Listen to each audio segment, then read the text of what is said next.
Sejam bem-vindos. Meu nome é Fernanda, sou especialista clínica da RISMED. Esse webinar foi desenvolvido em parceria por todos os membros do time clínico e apoio do time comercial da América Latina.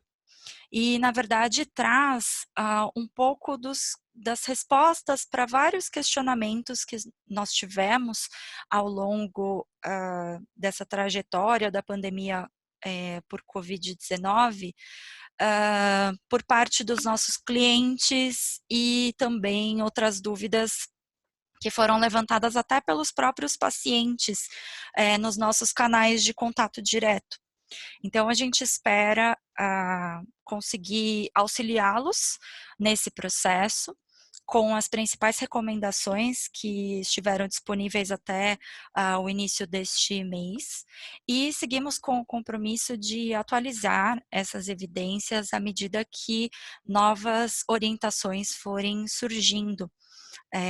Como vocês sabem, as evidências têm sido lançadas a cada dia, os comportamentos estão mudando bastante. Infelizmente, nesse momento, não se sabe exatamente como conduzir essa situação. Então, a ideia é trazer um overview do que está disponível até o momento e nós estaremos sempre à disposição de vocês para auxiliá-los com as dúvidas clínicas que vocês possam ter. Então, como que está o manejo do paciente com apneia obstrutiva do sono ou distúrbio respiratório do sono em meio a esse cenário? Aqui a gente tem um pouquinho da nossa agenda, então nós vamos falar sobre as alternativas, melhores práticas em diagnóstico, na titulação e tratamento. Né? Lembrando que o avanço tem sido bastante rápido, esses valores foram atualizados para as 3 horas da tarde, infelizmente, num curto espaço de horas a gente está tendo atualizações progressivamente maiores em todo o mundo. Hoje, Estados Unidos lidera a maior parte dos casos, Brasil está atrás, mas a gente ainda não sabe, né, dentro desse cenário e dessa nuance de possibilidades, o que vai acontecer em termos epidemiológicos no nosso território. O que a gente sabe é que em relação à apresentação clínica, 80%, né, a maior parte dos pacientes vai apresentar sintomas leves e que vão ter uma condução de tratamento domiciliar. Isso significa que, possivelmente, muitos desses pacientes já estarão fazendo algum tipo de tratamento no ambiente domiciliar, como é o caso dos pacientes com apneia do sono, e daí que começam a surgir as dúvidas, né? Como conduzir essa situação quando eu tenho uma coincidência de um período de infecção com um alto risco de contágio num paciente que é usuário de pressão positiva. Até o momento, o que a gente tem de informação, né, é que uma das medidas mais eficazes no controle epidemiológico tem sido o isolamento social. Então, não só esse paciente vai passar o período de tratamento isolado, como todos aqueles que podem, né, têm mantido a prática de isolamento, e isso tem, sim, impactado de forma positiva na questão da transmissão. Só que, por outro lado, esse isolamento social, assim como toda a repercussão econômica, né, que está sendo gerada em vários segmentos, também impacta o paciente de sono, né? A gente tem aqui alguns exemplos de grandes centros de diagnóstico, né, laboratórios de polissonografia, que estão temporariamente fechados, com atividades suspensas ou com uma grande redução no volume de atendimentos, né? Recentemente, a Sociedade Brasileira, né, a Academia desculpa, a Associação Brasileira de Sono, Sociedade Brasileira de Medicina do Sono, tem recomendado a suspensão dos exames de polissonografia do tipo 1.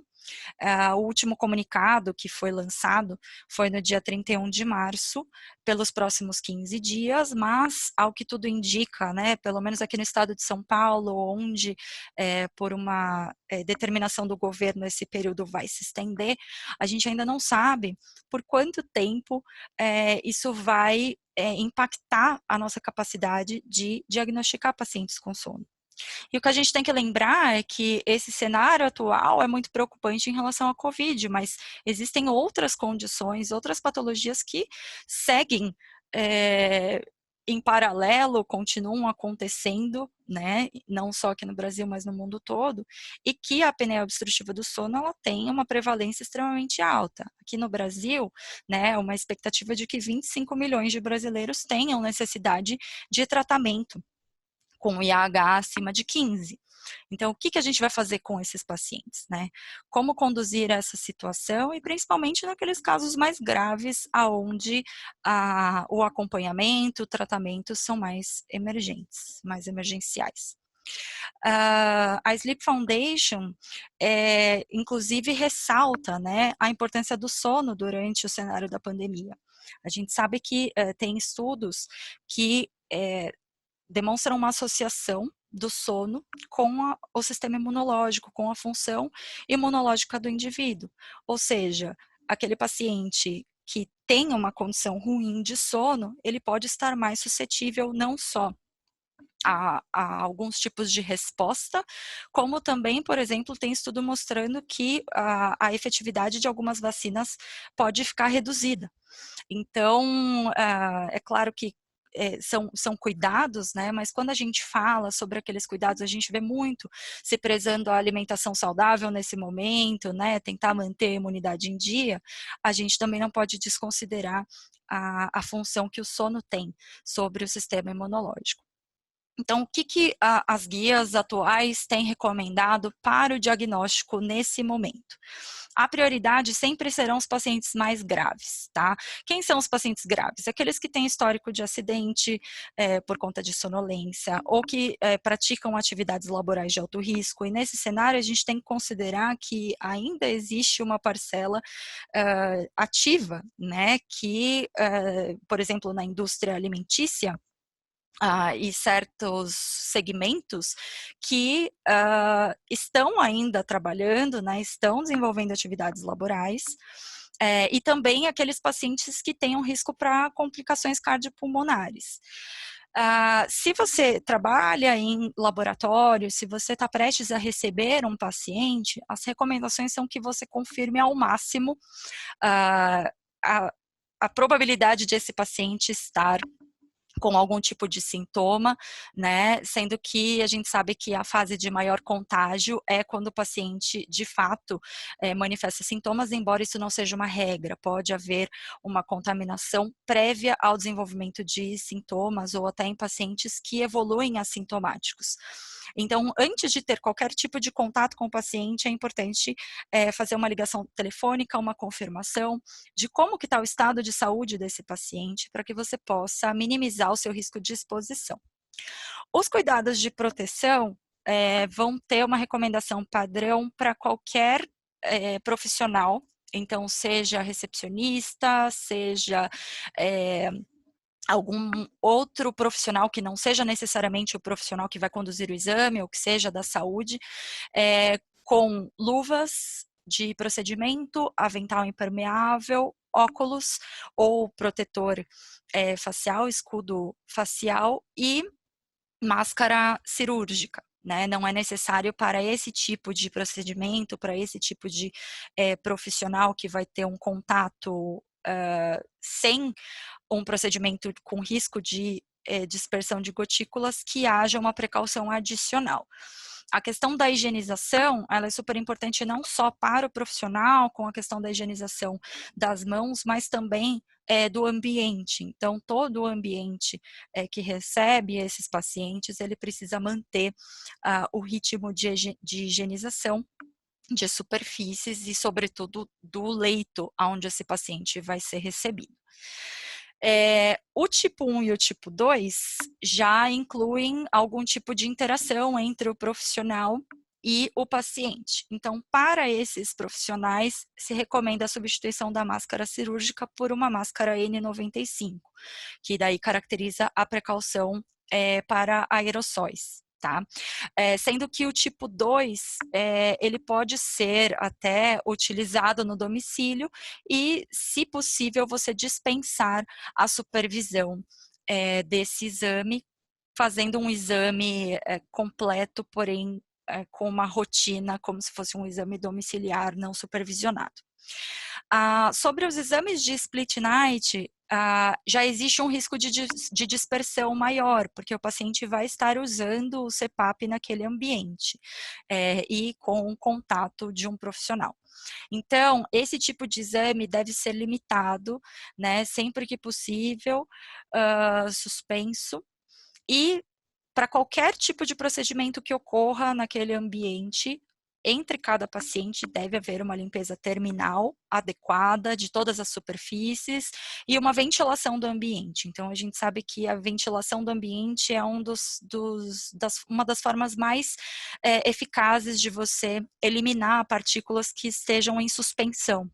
Então, é super importante que esses ambientes estejam bem ventilados e sejam bem ventilados após a utilização por um paciente.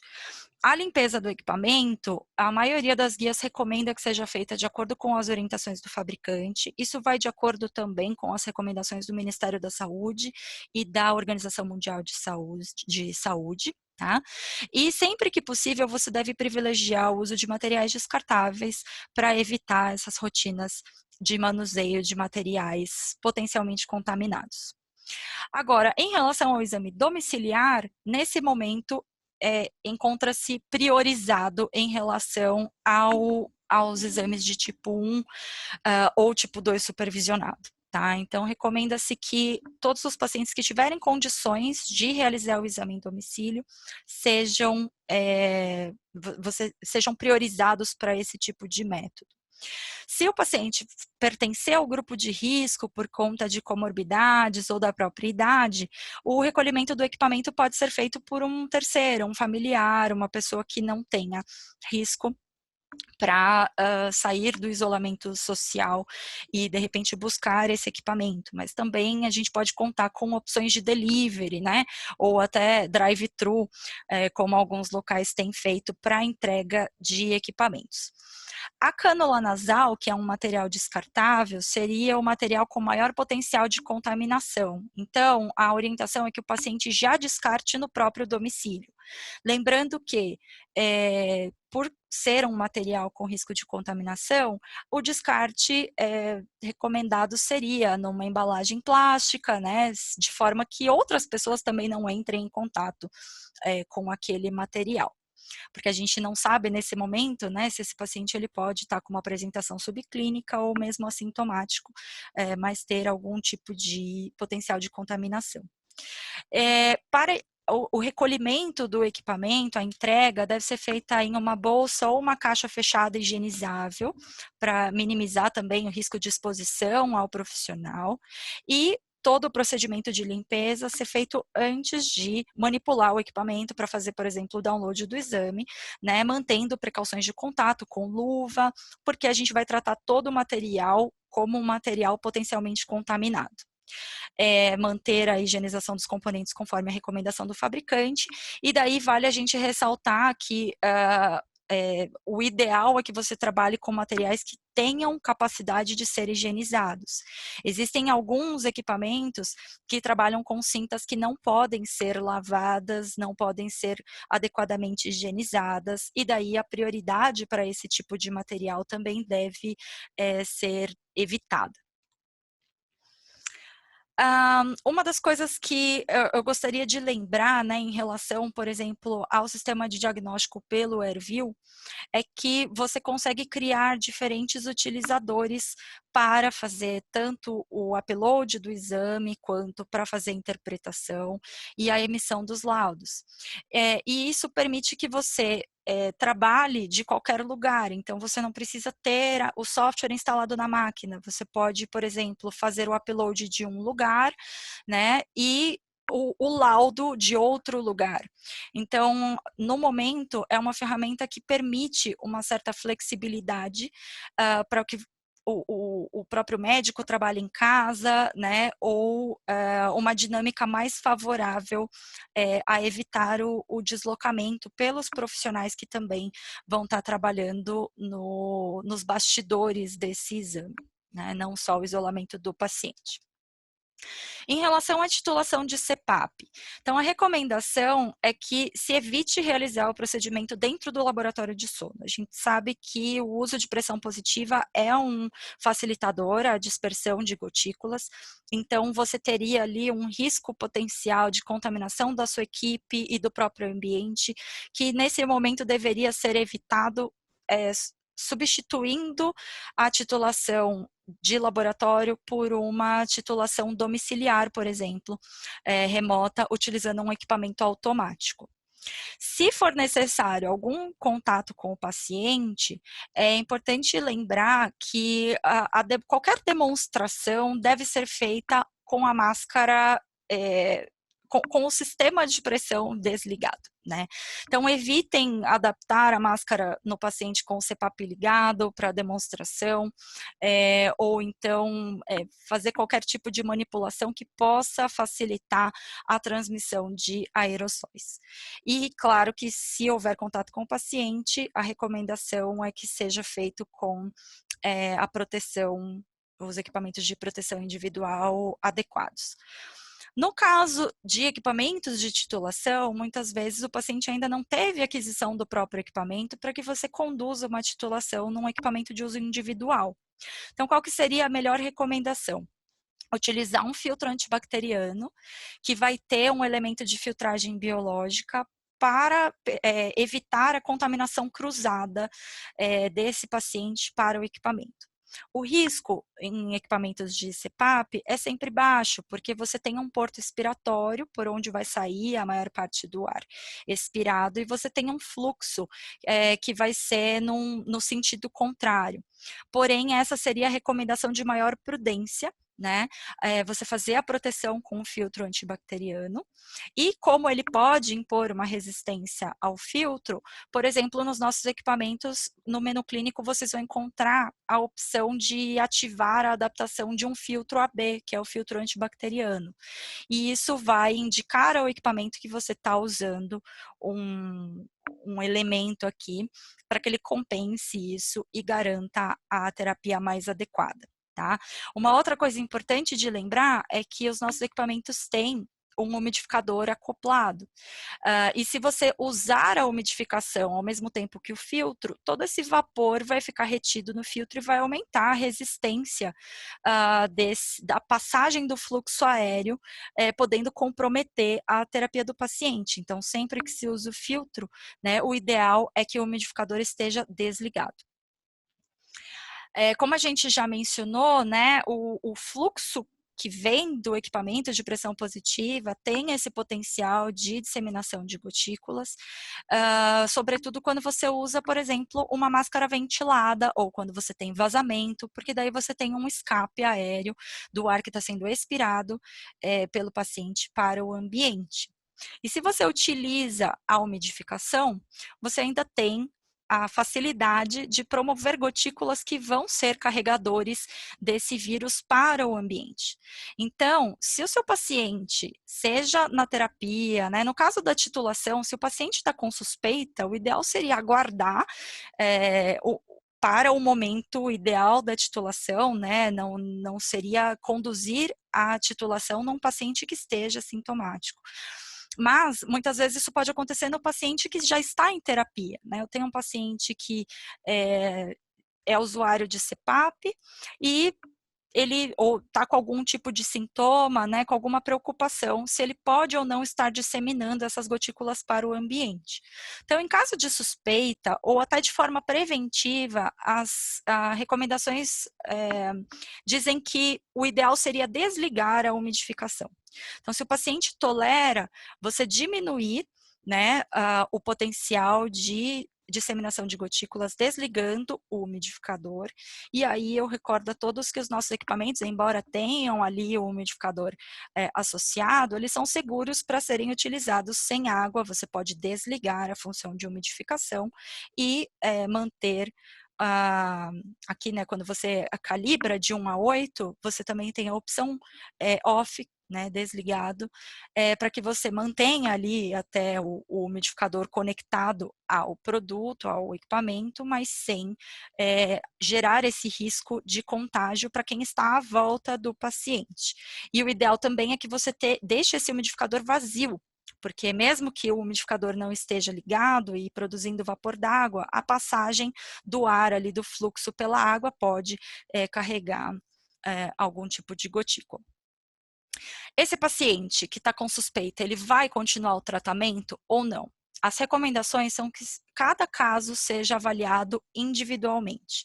Então, para cada caso, deve-se medir o risco-benefício de manter a terapia. Quais são os principais pontos para conduzir essa decisão? Primeira coisa, quem mora na casa desse paciente?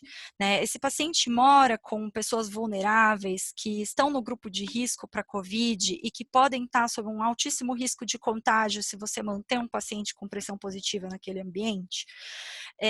Ou esse paciente apresenta algum tipo de risco com a descontinuidade, né? É um paciente que, se ele para de utilizar, ele começa a sofrer quedas, ele tem risco de desenvolver eventos cardiovasculares, é um paciente que pode provocar algum tipo de acidente, embora em isolamento ele não deveria estar exposto a esse tipo de geração de risco. E eu tenho ou não capacidade de isolar esse paciente em um ambiente onde ele esteja sozinho, né? Porque se às vezes eu tenho condição de isolar esse paciente e ele já muito provavelmente estará isolado por uma questão de suspeita, né, do próprio diagnóstico, eventualmente ninguém mais vai entrar naquele ambiente e estar exposto ao risco de contaminação.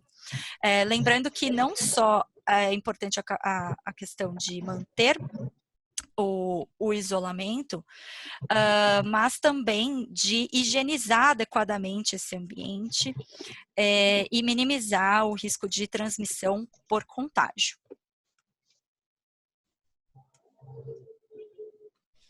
Se a opção for suspender o tratamento, então o paciente realmente não tem nenhum risco adicional de interromper a terapia por alguns dias, ele não vive com pessoas que têm um risco, não tem condição de ser isolado, então o ideal seria considerar algumas opções alternativas, né? Então, obviamente, esse paciente não é candidato a dirigir veículos, o tratamento das doenças de base deve ser otimizado para evitar qualquer tipo de descompensação. Você pode considerar a terapia posicional, reposicionamento mandibular para esse período como uma forma de controle da ocorrência de eventos. Suspender o uso de álcool e sedativos para expor o paciente a um risco menor de obstrução e, eventualmente, tratar a congestão nasal, né, otimizar o ponto de vista de congestão nasal para que isso seja um fator mínimo de impacto nessa situação onde a terapia está suspensa. Não se sabe, nesse momento, se o uso de qualquer tipo de modalidade de pressão positiva, seja benível, seja CPAP, que normalmente seja usado para terapia do sono, teria algum benefício adicional durante a infecção. Né?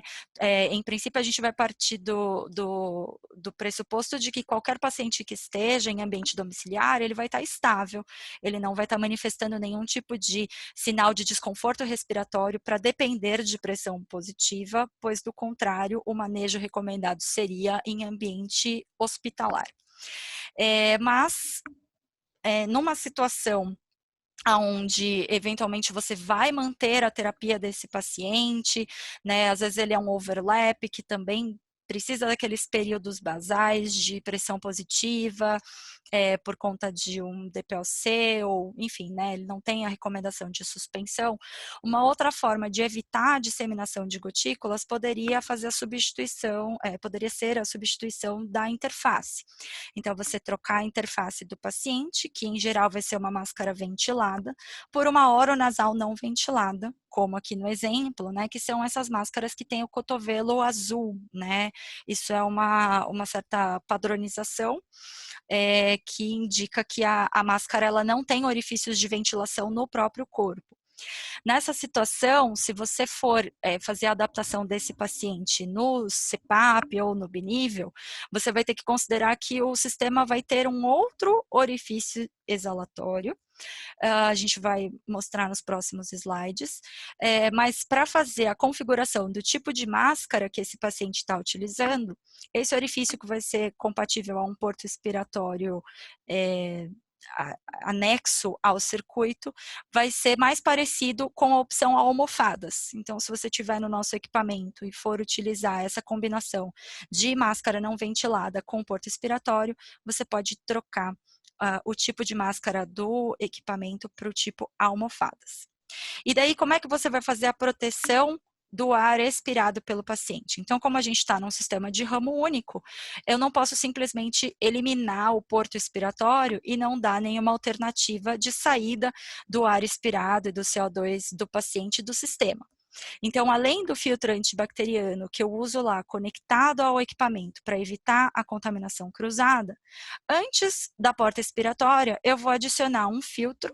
Pode ser um filtro trocador de calor e umidade, ou se eu não tiver esse filtro HME, pode ser um outro filtro antibacteriano, para que todo o ar que seja expirado pelo paciente seja filtrado antes de ser eliminado para o ambiente. Lembrando que o trocador de calor e umidade, ele precisa ter a característica de filtro, ou seja, ele tem que ser um filtro HME e não simplesmente um HME, porque só os trocadores que têm essa capacidade de filtragem é que vão oferecer a proteção e a barreira antimicrobiana, antiviral.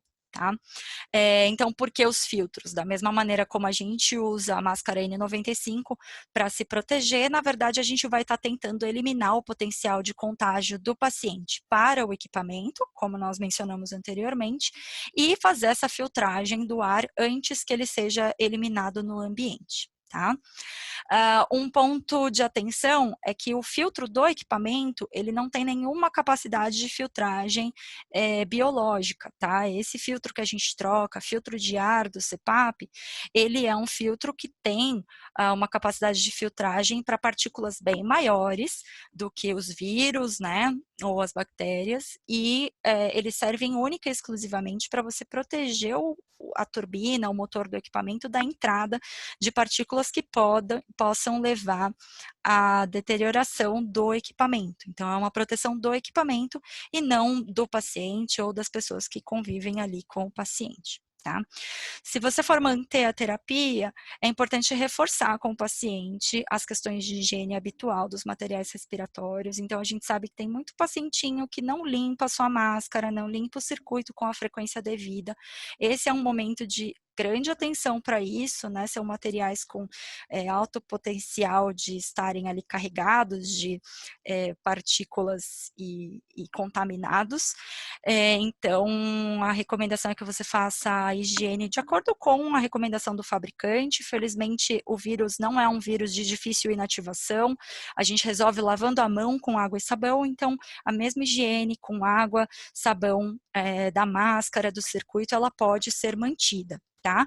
E a superfície do equipamento, que normalmente não é algo que a gente dá muita atenção no dia a dia também, né? Assim como as demais superfícies do ambiente, do quarto, precisa ser limpa. Uma outra coisa importante é a gente evitar as fugas, porque eu posso até colocar um filtro aqui e garantir a filtragem do ar que está passando, né, antes de sair pelo porto expiratório. Só que se eu tiver vazamentos acidentais, né, colaterais, eu vou estar eliminando essas partículas virais aí e aumentando esse potencial de contaminação de qualquer forma, não tem filtragem, né, para os escapes. Então, mais do que nunca, é importante a gente considerar evitar fugas ao máximo, né, para evitar ali o contágio de quem divide o espaço com esse paciente. Não se sabe também até o momento se existe algum risco de reinfecção pelo vírus se ele estiver presente nos materiais respiratórios, como por exemplo a máscara e o circuito. Então, em geral, você vai manter as orientações de higiene e também, né, se a gente considerar que o vírus tem uma inativação ao longo do tempo, não é esperado que um material que tenha sido limpo continue contaminado por muito tempo após o uso pelo paciente ali naquele momento, né? Nesse momento, o Ministério da Saúde recomenda que sejam mantidos os procedimentos descritos pelo fabricante para fazer a higienização, não é necessário nenhuma substância especial adicional. E é sempre importante a gente lembrar que isso aqui deveria ser para a vida, né? Mas principalmente nesse momento, é uma terapia de uso individual e que além da higiene frequente, não convém o paciente compartilhar ou deixar que outras pessoas manipulem esses materiais, sobretudo se ele tiver uma suspeita ou um diagnóstico. Tá? Aqui é aquele estudo, né, que eu comentei de que a viabilidade do novo coronavírus, que é o SARS-CoV-2, em plástico ela é de até 72 horas. Então, vamos dizer que após, né, a recuperação do paciente, se você mantiver uma higienização, em teoria, você não teria um potencial de manter aquele equipamento. Tiveram alguns pacientes que perguntaram para a gente, se eu utilizar e eu tiver contaminado, eu vou precisar trocar o meu CPAP? Não, né? Não necessariamente por este cenário. Em relação à desinfecção para uso múltiplo, a ResMed recomenda, né, a limpeza de superfície, seja dos equipamentos de diagnóstico, como por exemplo a Apnea Link Air, a Apnea Link Plus, como do próprio CPAP, uma série de soluções, né? Então, pode ter aquilo que está disponível num ambiente mais hospitalar, como álcool, alguns outros tipos de substâncias específicas, mas para você orientar o paciente no ambiente domiciliar, ele pode usar um outro detergente de superfície, né? Aquilo que ele já está usando para limpar a casa, desde que não seja nada muito abrasivo, né? Principalmente para ficar passando em tela, mas a gente vê que sabão é suficiente para inativar o vírus e também você pode sugerir uma solução de alvejante a 10%, uma parte de água sanitária, 9 partes de água, e daí o paciente usa essa solução para fazer toda a limpeza de superfície e depois ele só seca com um pano limpo. A cinta do Apnea Link Air seria o único material que tem a recomendação de lavagem. Tá? Pode ser lavado à mão, pode ser lavado em máquina, com água fria até 30 graus no máximo, e sabão. Tá? Então, lavar direitinho entre pacientes e aí você não tem risco de contágio. Lembrando que esse é um momento que traz uma grande oportunidade para a gente usar e abusar do telemonitoramento. Em sono, isso já é um padrão, né? O telemonitoramento já está presente na vida dos profissionais no acompanhamento, mas agora é o momento de a gente aproveitar ao máximo os benefícios dessa tecnologia para tentar oferecer a melhor assistência possível. Né? Então, já tem toda a recomendação, agora os conselhos estão recomendando o uso para os profissionais durante a pandemia. Principalmente a gente tem evidências daquela questão de distanciamento do paciente, situações de mobilidade escassa, e é justamente onde esse período de isolamento se encaixa, né? Ninguém está podendo se mover para lugar nenhum. A plataforma AirView, ela já é super utilizada em toda a América Latina, só que no Brasil a gente já tem quase 90 mil pacientes na nuvem, então é uma ferramenta de uso bastante amplo, tá todo mundo bastante acostumado, mas caso vocês tenham dúvidas, estejam iniciando nesse processo, o time da ResMed vai estar sempre à disposição para ajudá-los e a tirar as dúvidas, né? Algumas coisas que podem ser feitas durante esse momento, ajuste de parâmetros, se você está fazendo a titulação simulação remota, ou se o seu paciente precisa de algum tipo de ajuste, pelo que você está vendo nos relatórios, né, a gente consegue fazer toda essa modificação sem entrar em contato com o paciente ou com o equipamento, então você pode manter uma rotina de teleconsulta associada ao telemonitoramento, também de ajuste de umidificação, então lembrem-se que é possível desligar o umidificador através do AirView. Então, se o seu paciente entra em contato e está com suspeita, né, alguma coisa assim, ou ele está preocupado com os familiares e ele deseja, né, minimizar esse risco de disseminação, você pode auxiliá-lo, caso ele não consiga fazer isso no próprio equipamento através do AirView. A gente também tem uma aba de assistência remota, então, se o seu paciente tiver com algum problema técnico, você vai ter as mesmas mensagens que aparecem na tela do equipamento sendo replicadas dentro do sistema AirView. Então, isso facilita para que você não precise ter contato com o paciente, exceto nas situações onde realmente seja necessário fazer algum tipo de substituição ou dispensação de qualquer material. E lembrando que não só pelo AirView, mas também pelo MyAir, é possível acompanhar a fuga do paciente.